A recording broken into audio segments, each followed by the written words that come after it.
Dios los bendiga, hermanos. Amén. Vamos a ver, Dios les bendiga, mi hermano. Es un motivo de gozo y de alegría de poder estar aquí en la casa del Señor. Y también saludamos a los hermanos a la Iglesia Bautista Montesión virtual. Son aquellos que nos están viendo en otras partes, ya sea en los Estados Unidos o en sus países de origen. Queremos darle a usted la más cordial bienvenida con un buen aplauso, un buen aplauso.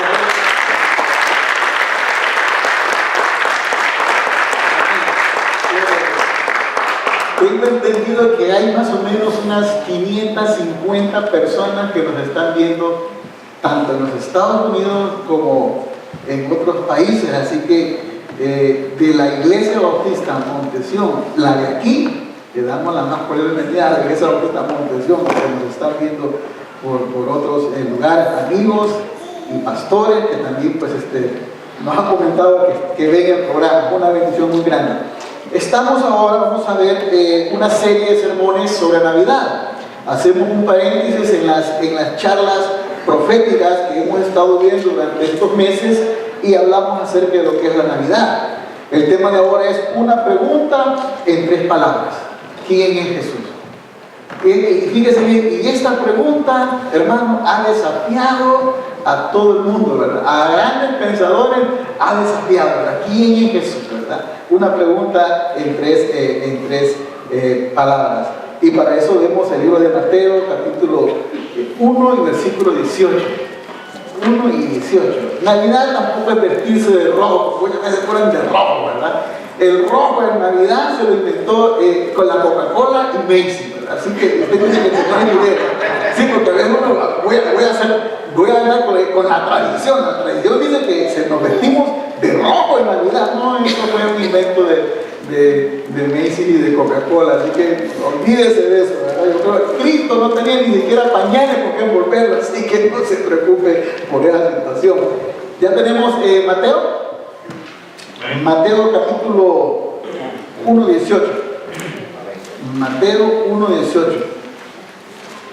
Dice la palabra del Señor: el nacimiento de Jesucristo fue así. Estando desposada María su madre con José, antes de que se juntasen, se halló que había concebido del Espíritu Santo. Ahí está, fíjese bien. La gente dice, no existe Navidad.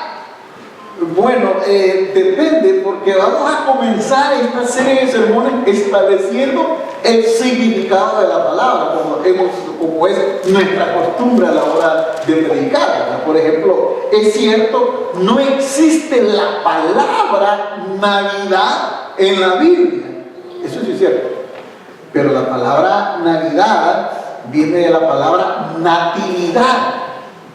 Entonces lo que ha sucedido es que ha sufrido lo que es esos cambios. Natividad, Navidad, nacimiento, es lo mismo, ¿verdad? Es lo mismo. Por eso sí sale la palabra, pero no sale como nosotros quisiéramos que saliera, ¿no? Muchas veces las personas quieren ver inclusive hasta Santa en la Biblia y dicen, no, eso no es bíblico, no. Pero sí existe la palabra, por eso dice el nacimiento de Jesucristo, dice. ¿Qué está diciendo? La natividad.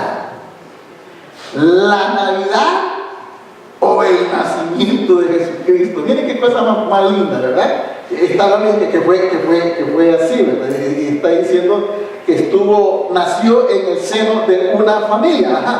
Ahora, eso es lo que significa la Navidad, es nacimiento. Y aunque no se sabe exactamente la fecha, decimos, en que nació Jesucristo, mire, no se sienta mal porque dice, mire, como no sabemos cuándo nació Jesucristo, es pecado celebrar la Navidad. Hermano, si usted celebra hasta el cumpleaños de su hijo, amén o amén.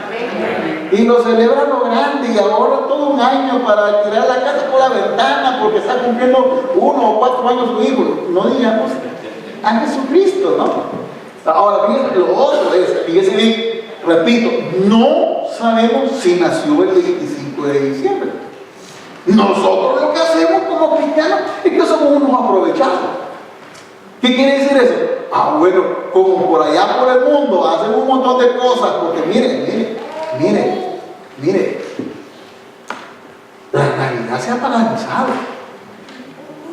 Porque Navidad en muchos países es sinónimo de trago. Es sinónimo de quedar tirado en la cuneta. ¿Qué cosa, no? O sea, un evento tan hermoso, tan lindo, un evento que nos debería inspirar a ser agradecidos, a creer más en Dios, a buscar a Dios, un evento que debería ser tan digno de celebrar. No. ¿Cómo se ha paralizado? Y digo esto porque, por ejemplo, usted sabe que cuando la reina Isabel de Inglaterra cumple años, usted sabe que ese día es feriado. Y que se ponen todas las banderas de Inglaterra en las principales calles de Inglaterra. Si celebran el nacimiento de una reina que algún día va a morir porque es un ser humano común y corriente como nosotros, no digamos el nacimiento del Señor Jesucristo, que qué cosa más interesante, ¿no? Ahora, lo otro, la mayoría de los cristianos celebran la Navidad el 25 de diciembre. Los ortodoxos lo celebran el 6 de enero y los armenios la celebran el 19 de enero. O sea, hay divergencia en algunos grupos que creen en Jesucristo, ¿no? Pero lo otro es bien interesante. Fíjese bien, mire, ¿por qué le digo que ni se afliga ni se arroje con esta cuestión? ¿Por qué razón? Porque no tenemos un registro histórico fidedigno que diga que la iglesia primitiva celebró el nacimiento de Jesucristo. No lo tenemos. No podemos decir que el apóstol Pablo con la iglesia de Corinto, con la iglesia de Éfeso se reunieron y celebraron el nacimiento. No tenemos. No tenemos que el apóstol Pablo está diciendo que está contento con la iglesia porque celebraron la primera Navidad. No tenemos. No hay un registro que diga que los padres, que los apóstoles, los padres de la iglesia celebraron Navidad. No lo tenemos. No solamente eso, sino que el primer registro histórico que tenemos de la celebración de Navidad es a 325 años de distancia del nacimiento de Jesucristo. ¿Qué le parece? En el tiempo del emperador Constantino. Ahí es el primer registro de la celebración de Navidad y lo están haciendo el 25 de diciembre. Qué interesante, ¿no?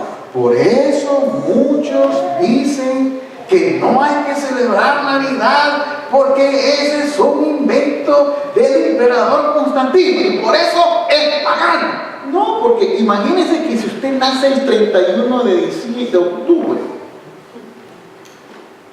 no nació como una escoba.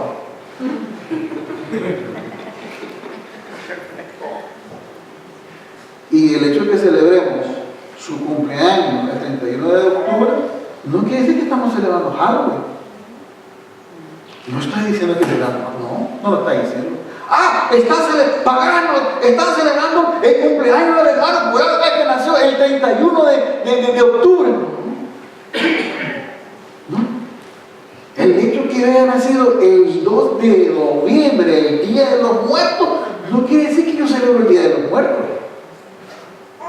Qué cosa interesante esto, ¿no? Entonces, por eso entendemos nosotros que es una de las cuestiones que se dan con algunas personas que hablan acerca de que es pagano, porque mire Constantino, etcétera, y lo otro. No.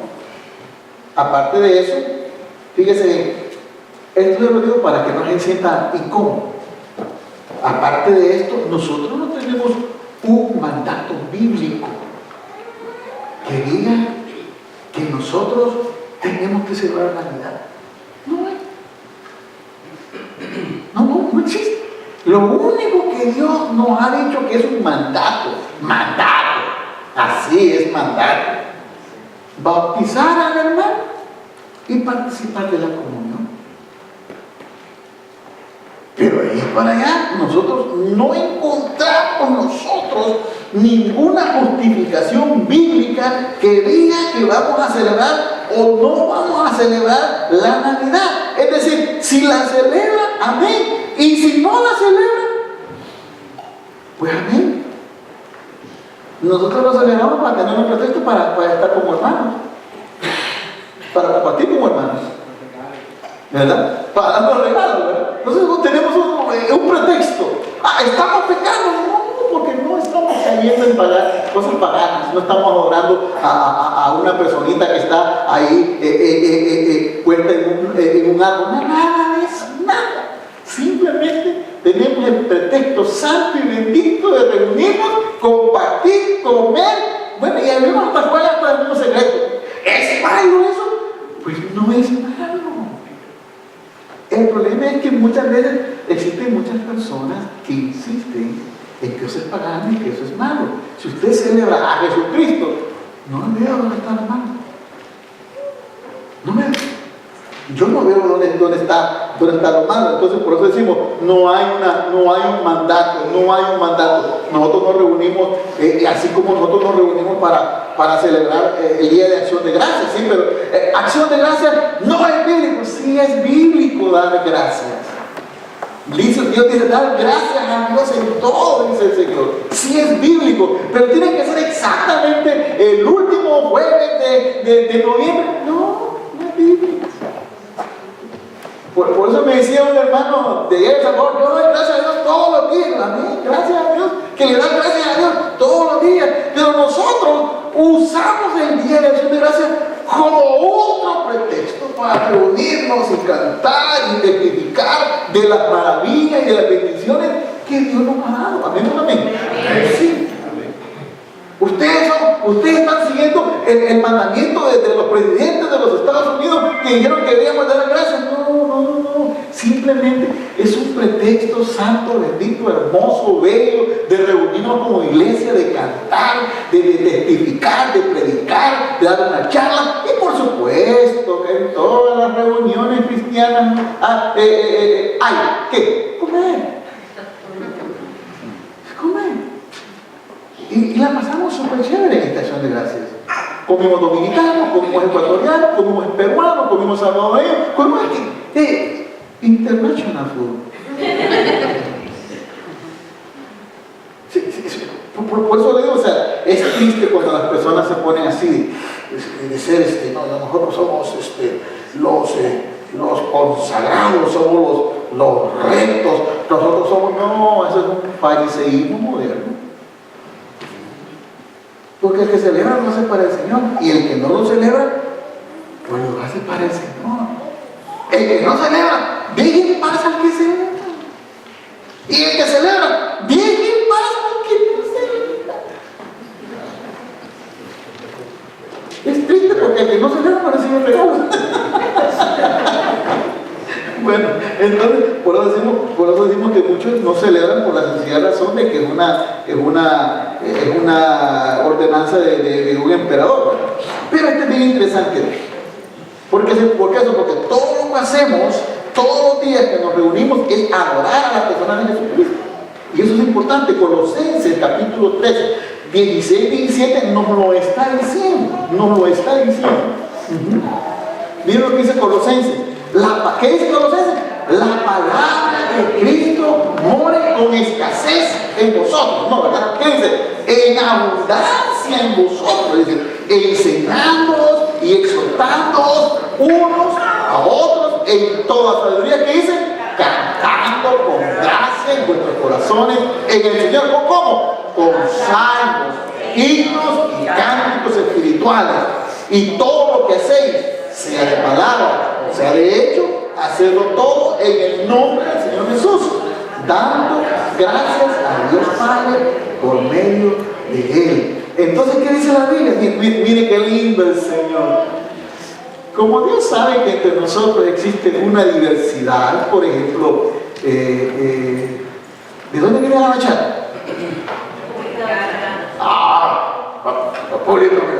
¿De dónde viene el vallenato? ¿De dónde viene la cumbia? ¿De dónde viene la ranchera? ¿Qué dice la Biblia? ¿Qué dice Dios? Miren, como Dios conoce el trasfondo cultural de cada uno de nosotros, qué lindo el Señor que nos pone un menú ahí. ¿Qué dice? Salmos, dice, ¿verdad? ¿Quién cantaba los salmos? Dice, tú quieres cantar al estilo judío, dice, salmos.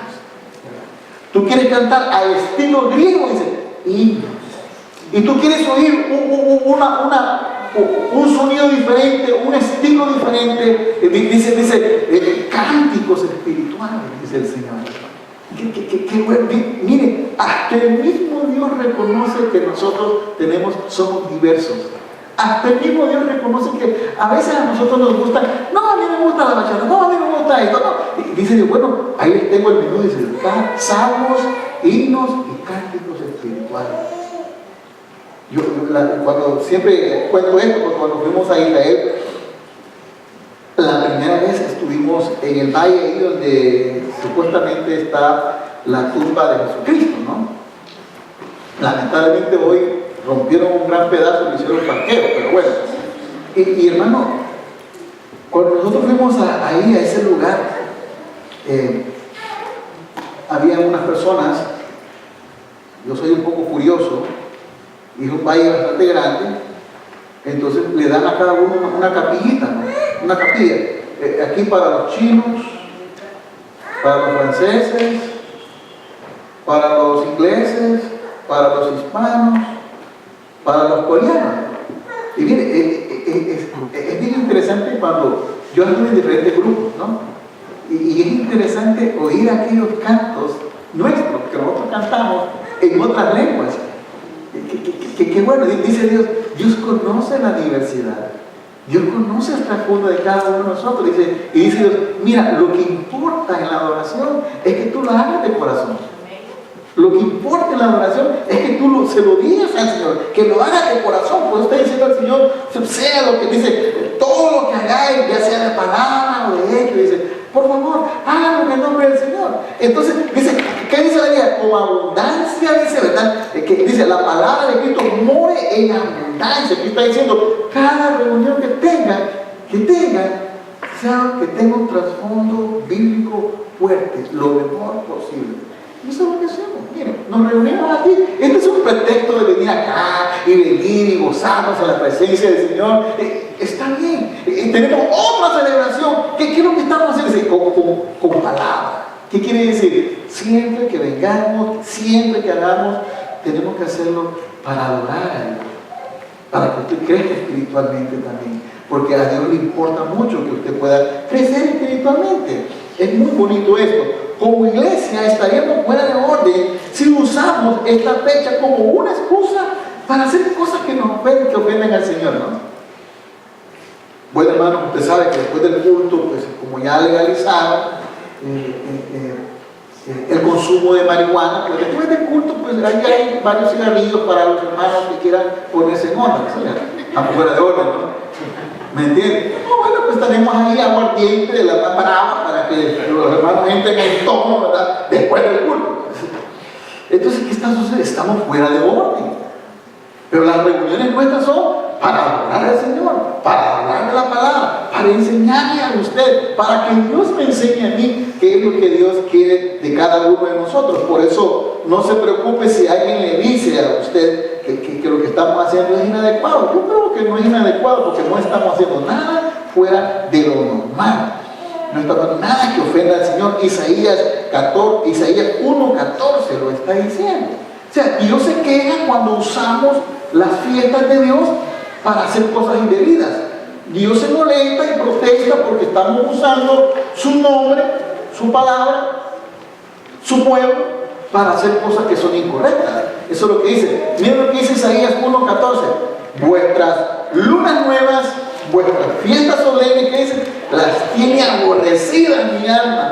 Me son gravosas, cansado, estoy de soportar. ¿Qué está diciendo Dios? Cuando nos reunimos con un propósito bajo, cuando usted venga a la casa del Señor, haga la amabilidad de venir predispuesto a adorar al Señor. Tenga la amabilidad de venir con un corazón alegre, feliz, contento, agradecido, de estar en la casa del Señor. Mire, hay muchos que desean y no pueden. Hay un misionero, no digo el nombre por cuestiones de seguridad, él va muy seguido a la iglesia de China. Y no va a los grandes urbes de China, él va a los lugares remotos de la China. Y hermanos, y se reúnen en casuchas, en casas casi a punto de caerse. Y no hay ni siquiera aire acondicionado, ni luz eléctrica, y eso se alumbran con luz de fuego, con candilo, con lámpara, lo que sea. Ellos están ahí, y ellos están ahí, hermano. ¿Y sabes otra cosa? Dice el hermano, mire, hay veces, dice el hermano pastor, que el culto, el servicio dominical en esa iglesia dura 12 horas. Porque vienen de lejos los hermanos. Y dice, no, me siento incómodo que caminé 4 o 5 horas para recibir un culto de hora y media. Dice, no, haga el culto de 2 horas, almuerzo, haga una pauta, después otro culto, otra pauta y otro culto y otra pauta. Dice, ellos mismos lo están diciendo. Y en las peores condiciones, por eso estamos viendo, dice Dios, cuando te reúnes, sin el propósito verdadero de reunirte. Por eso hay un refrán que dice, cara vemos y corazones no sabemos. Yo no sé cuál es su corazón. No sé. Yo no sé por qué vino ahora tampoco. Pero ¿cuál es la intención con que usted vino? Usted vino simplemente por hacer acto de presencia. Dios lo sabe. Dios lo sabe. Por eso dice Dios, tu culto, el culto que tú me das a mí, dice, no lo puedo soportar. No puedo soportar que estés fingiendo, porque usted no viene conmigo. Usted está fingiendo a Dios. Y si le finge a Dios, le está diciendo que Dios no es todopoderoso, que no lo conoce. ¿Qué cosa más importante, no? Por eso está diciendo Dios, tu culto, tu reunión, a lo que ha venido, no sé, me choca. ¿Por qué razón? Porque tú crees que tú me puedes engañar a mí. ¿Qué cosa, hermano? Gracias a Dios que todos nosotros como iglesia sabemos y somos testigos de la presencia que Dios, de Dios en nuestra vida, en nuestra iglesia. Una pregunta en 3 palabras: ¿quién es Jesús? Todos los historiadores aceptan el hecho que Jesús es un personaje histórico. Todos. Ahora, el problema está en quién es Jesús. Para muchos estudiosos de la historia, el Jesús histórico no concuerda con el Cristo presente. Muchos dicen, bueno, Cristo fue tremendo maestro. Hasta ahí nomás. Otros dicen que Cristo Jesús, ¿quién es Cristo Jesús? A Cristo Jesús es un tipo revolucionario. Sus ideas transformaron la sociedad de aquel tiempo. Hasta ahí nomás. Otros dicen, Cristo, ¿quién es Cristo Jesús? A Cristo Jesús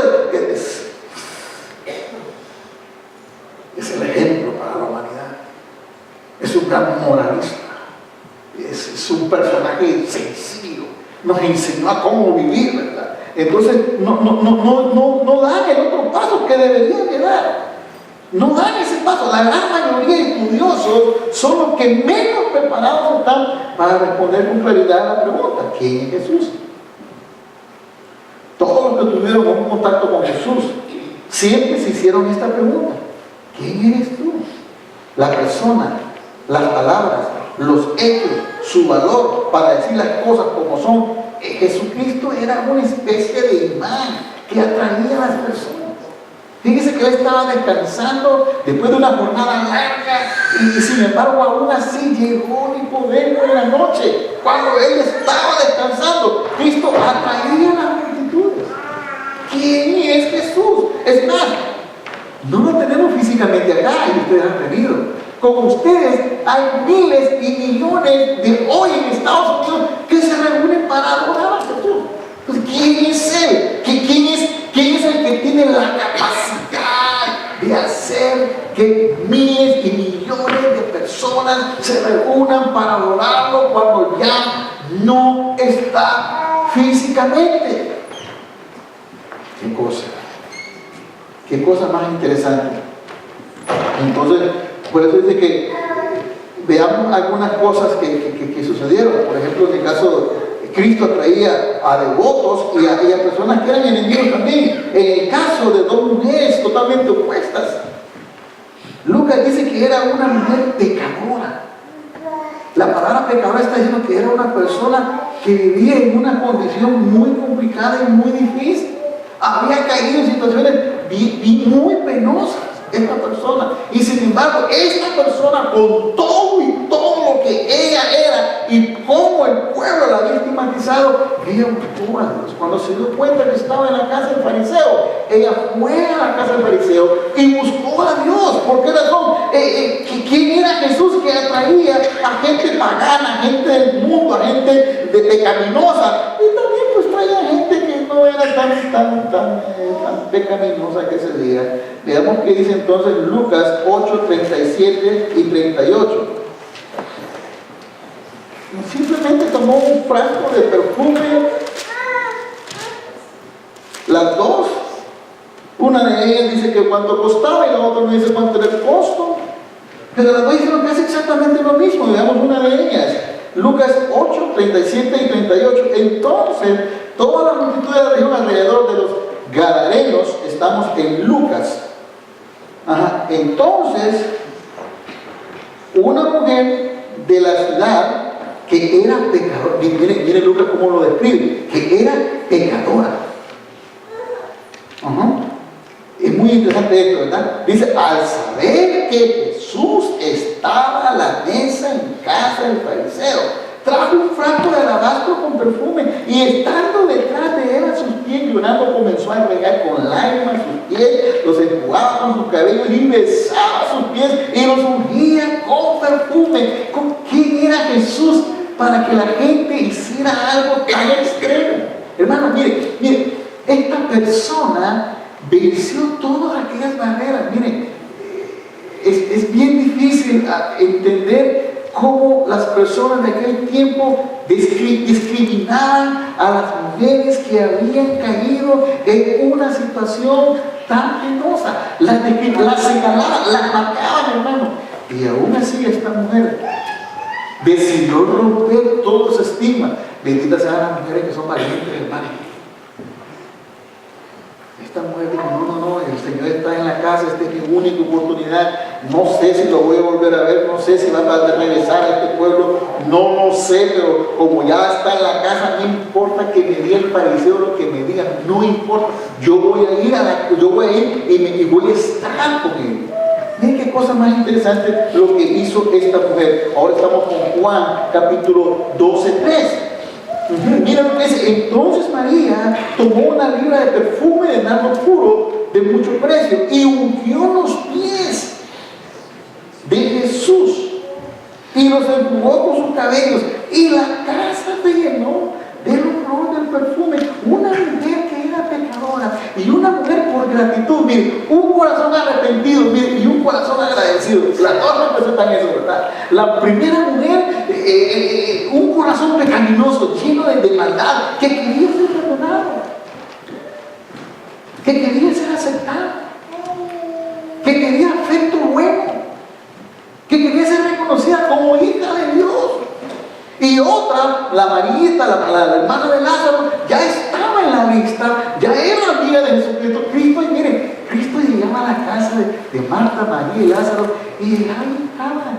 Era un lugar donde él podía descansar. La casa de estos tres hermanos tenía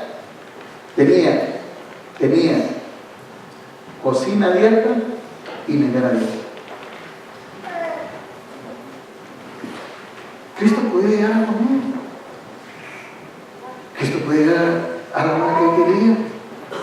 Cristo podía abrir la nevera en esa casa. Podía descansar en esa casa. Miren qué interesante el papel que jugaron estas personas. Y esta María estaba tan agradecida porque Cristo le había resucitado a su hermano. Y por eso hizo esto tan extremo. Usted sabe que los esclavos simplemente lavaban los pies de los amos, los lavaban y los secaban con una toalla. No, ellos fueron más abajo. Dice la primera que besó los pies de Jesús. Y dice que con el cabello secó los pies de Jesús. Ni siquiera que eran los esclavos de la más baja condición lo hacían. ¿Quién es Jesús? Que la gente se le humillaba de tal manera. ¿Quién es Jesús? Que la gente podía adorarlo de una manera tan singular como eso, hermano. ¿Qué cosa más interesante sobre la vida de Jesucristo, ¿no? ¿Por qué permitió Jesucristo en todo esto?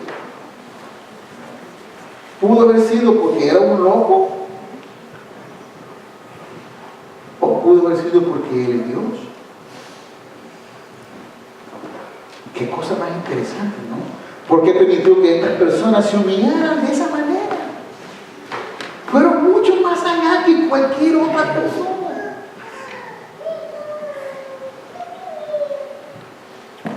Para los fariseos, el paralítico era una persona que estaba maldecida por el Señor. Se reunió la multitud, todos esperaban que Cristo dijera o hiciera algo, pero Cristo hizo algo completamente fuera de lo normal. Estamos en Lucas 5:20. Al ver Jesús la fe de ellos, le dijo: hombre, tus pecados te son perdonados.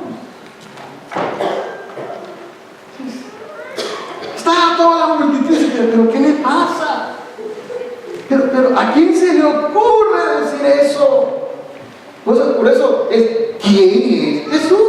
Es la pregunta en 3 palabras. ¿Quién es Jesús? Recibió oración de 2 mujeres, una pecadora y una no tan pecadora. Y ahora viene, se le pone un paralítico ahí enfrente de él y en vez de decirle: levántate, toma, no, le dice: tus pecados te son perdonados. Y la gente se escandaliza y dice: un momento, esto es una locura.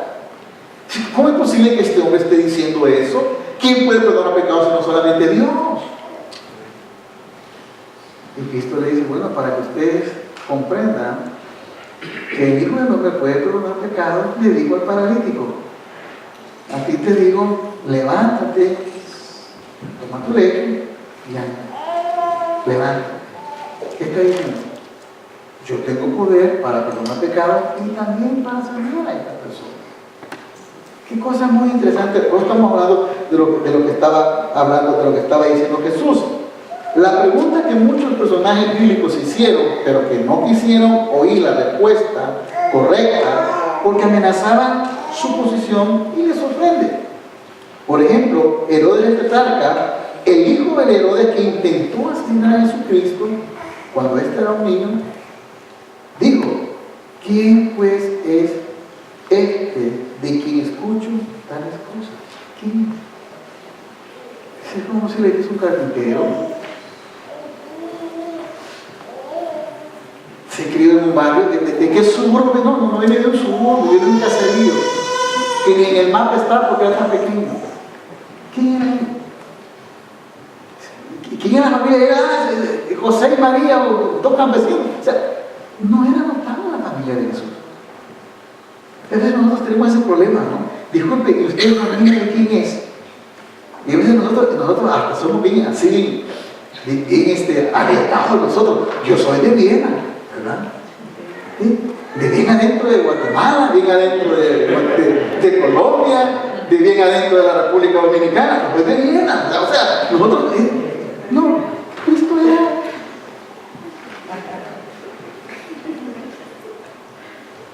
¿Qué decía la gente? Que no hay gente de carpintería.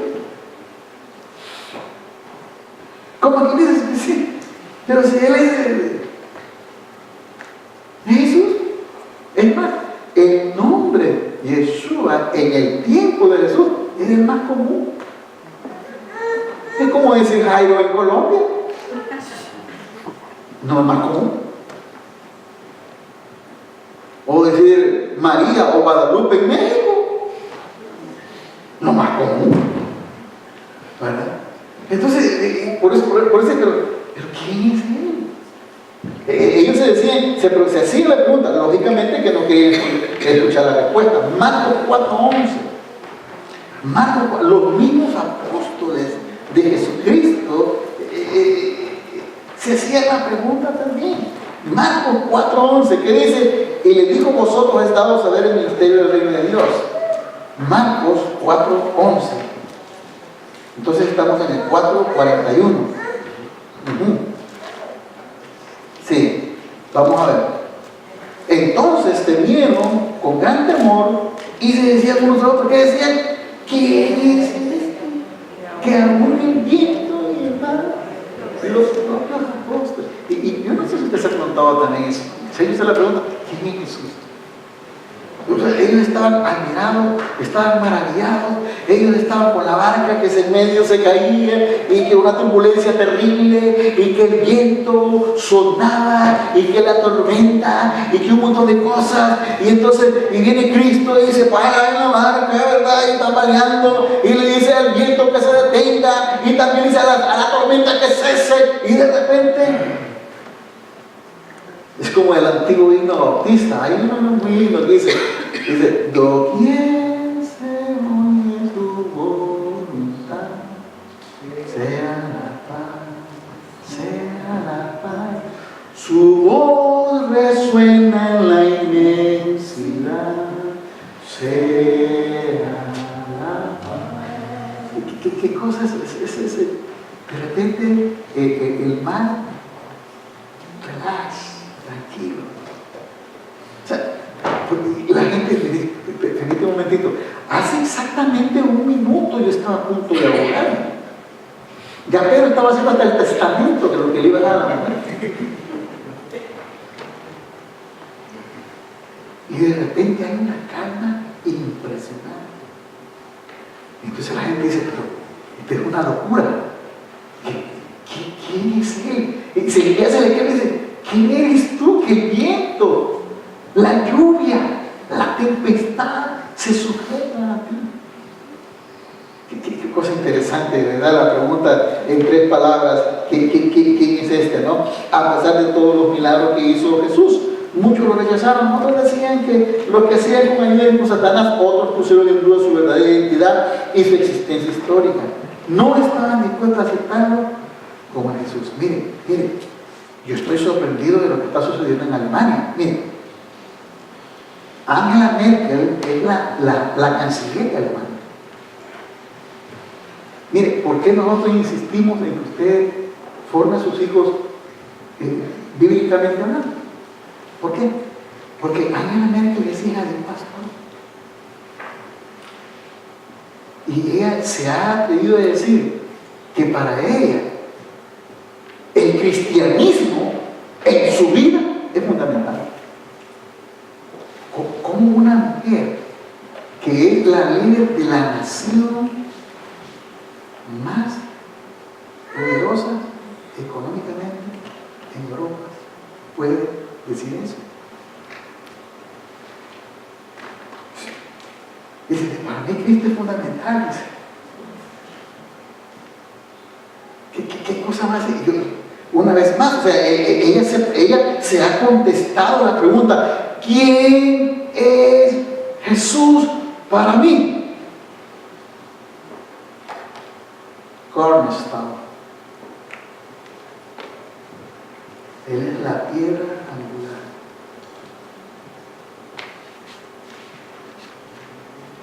De su vida. ¿Es la piedra angular de su vida? Descansa su fe en Dios. Descansa su esperanza en la persona de Jesús. A mí me gusta ese, porque ese cornerstone es un canto. ¿Verdad? Jesus Christ, cornerstone, alone. ¿Verdad? Qué bueno. Pero por eso, y hay personas que no quieren contestarse esa pregunta. Los discípulos se hicieron esa pregunta. ¿Por qué razón? Porque ven el milagro que estaba haciendo. Creo que a una persona como Jesús, antes de rechazarlo y no considerar su nacimiento, sus palabras, sus obras, sus milagros, sus enseñanzas, merece que se le dé una mirada detenida antes de decirle: ¿quién es Jesús? Mire, cuando nosotros vemos lo que se habla de Jesús, un personaje de hace más de 2000 años, y todavía sigue siendo como dijo Simeón cuando tenía al niño Jesús, dice, este está puesto para caída y levantamiento de muchos, dice, y será señal que será contradicha. Wow, y todavía es señal que es contradicha. ¿Cómo es posible que Cristo haya venido por él ese Espíritu Santo? Eso es absurdo. ¿Cómo es posible que Jesucristo sea el Hijo de Dios? Esas son locuras, como dijo, ¿cómo fue que dijo esta muchacha que estaba participando, que era la personaje de Hannah Montana, que era una cantante?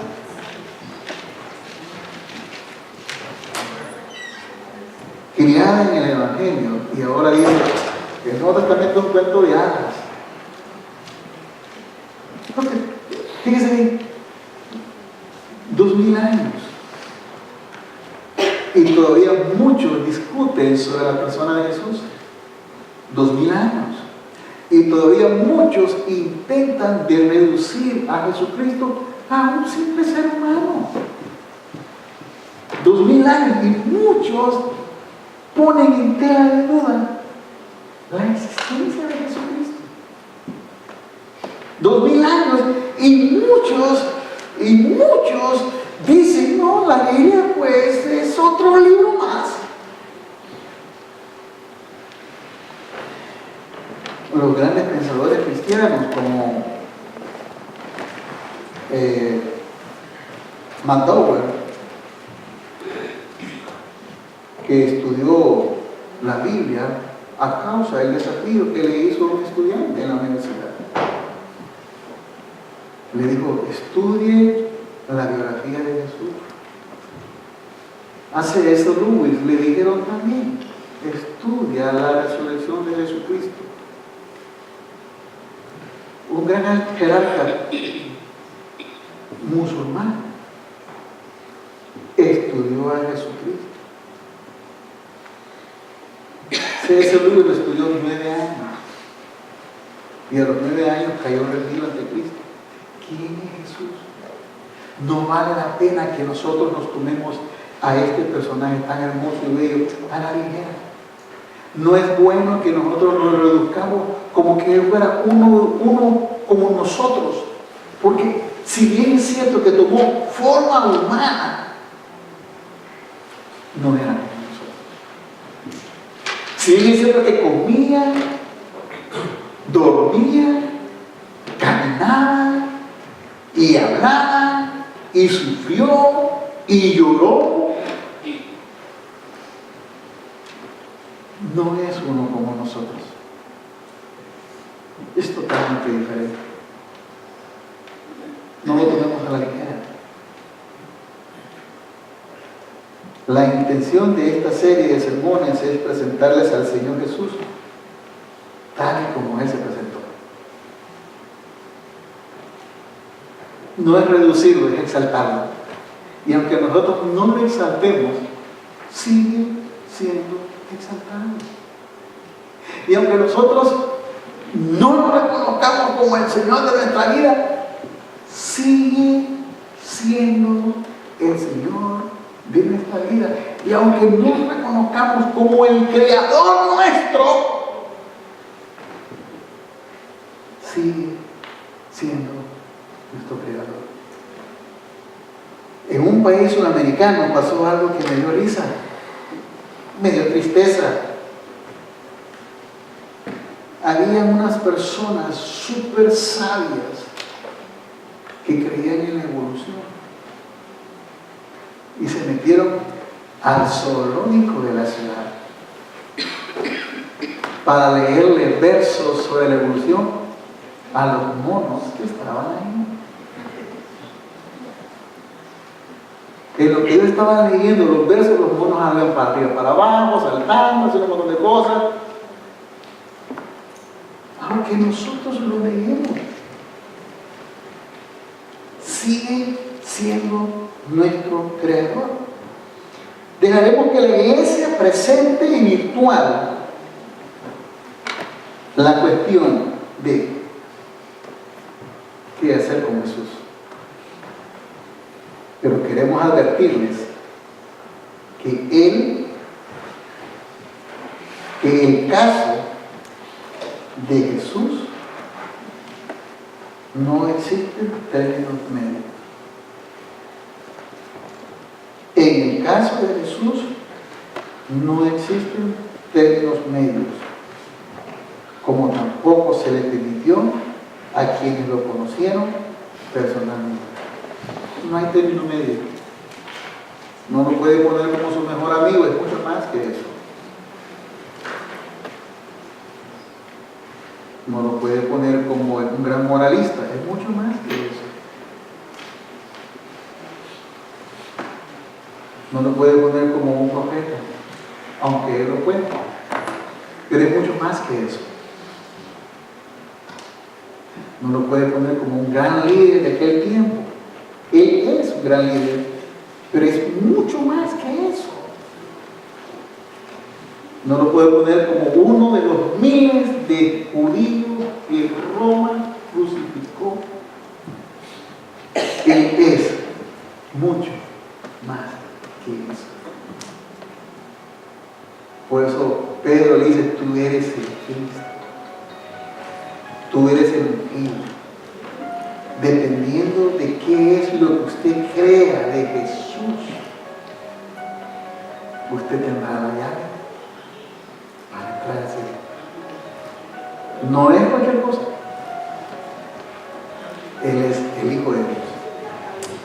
Vamos a dar gracias. Padre, en el nombre de Jesús, queremos bendecirte por lo bueno, por lo noble, por lo santo que eres con nosotros. A veces queremos, Señor Dios, ponerte a un nivel puramente humano. Es imposible hacerlo. Queremos ponerte en un altar de un gran poeta, de un gran revolucionario. Imposible, Señor Dios. Por eso tú te describes a ti mismo en el libro de Juan, en el libro de Apocalipsis. Yo soy el alfa y la omega, el primero y el último. Yo soy el que lleno todo. A pesar que viniste a este mundo como un bebé, los ángeles te conocieron inmediatamente como el Hijo de Dios. Y nosotros hoy te reconocemos como el Hijo eterno y amado de Dios, el único Salvador del mundo. En esta actitud de oración, quiero hacer un llamado a aquellos que nos están viendo y los que están en esta iglesia. Usted depende de su salvación. Si define quién es Jesús en su vida. No es que esté indefinido Jesús, es que Dios quiere que usted lo conozca como el Señor de su vida. No hay término medio. Si usted quiere hacerlo, qué bueno sería que este día usted reciba a Cristo como el Señor de su vida. Y los que están en esta iglesia también. Vamos a hacer una oración pidiendo a Cristo que venga a su vida. La oración dice de esta manera: Señor Jesús, yo te doy las gracias porque tú eres Dios. Te doy las gracias porque viniste a este mundo simplemente por nosotros. Si solo yo fuera el pecador, hubieras venido, Señor. Si solo yo fuera el perdido, hubiera venido, Señor Dios. Si solo yo estuviera sin esperanza, hubieras venido por mí, Señor Dios. Si solamente yo fuera el único que no tiene salvación en este mundo, hubiera venido a salvarme a mí, Señor amado. Te agradezco profundamente, Señor. Te acepto y te recibo como el Señor y Salvador. Amén. Gloria al Señor. Si usted hizo esta profesión de fe, le invito en el nombre de Cristo a que pueda ir a una iglesia. Si vive en el norte de Nueva Jersey, es bienvenido. Somos Iglesia Bautista Montesión, queremos conocerle, si queremos que usted sea una persona que crezca en el amor del Señor. Dios lo bendiga grandemente. Ahora vamos